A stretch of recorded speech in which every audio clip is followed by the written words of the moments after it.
se demora, as formigas furetando pela casa.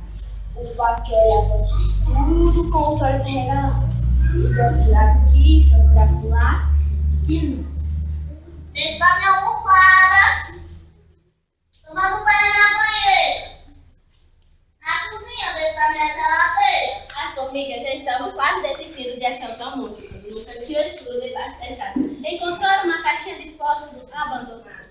Em nada, não estava abandonada. Ali dentro a mãe tinha construído a sua própria morada. Quem?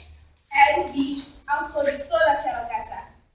Quem? Não era um bicho grande, mas fazia a maior farra. Quem?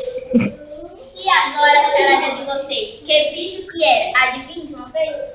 Bora! Sim, era uma barata. Uma baratinha miúda, mas danada.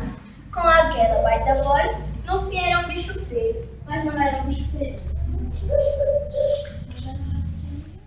E assim terminou nossa prosa. O Pati ficou um pouco envergonhado. Afinal, tivera tanto medo de uma baratinha tão miúda. Mas era uma baratinha de caruda. Porém, o Pati passou ainda mais a gostar das formigas. Pela coragem e pela ajuda, deu um suspiro e pôde finalmente dormir um sono bem tranquilo. Será que o começou a beber? Ou será que o amor começou a comer? Será que o Será que precisa primeiro? Será que o mar termina na areia? Ou a areia começa o mundo inteiro?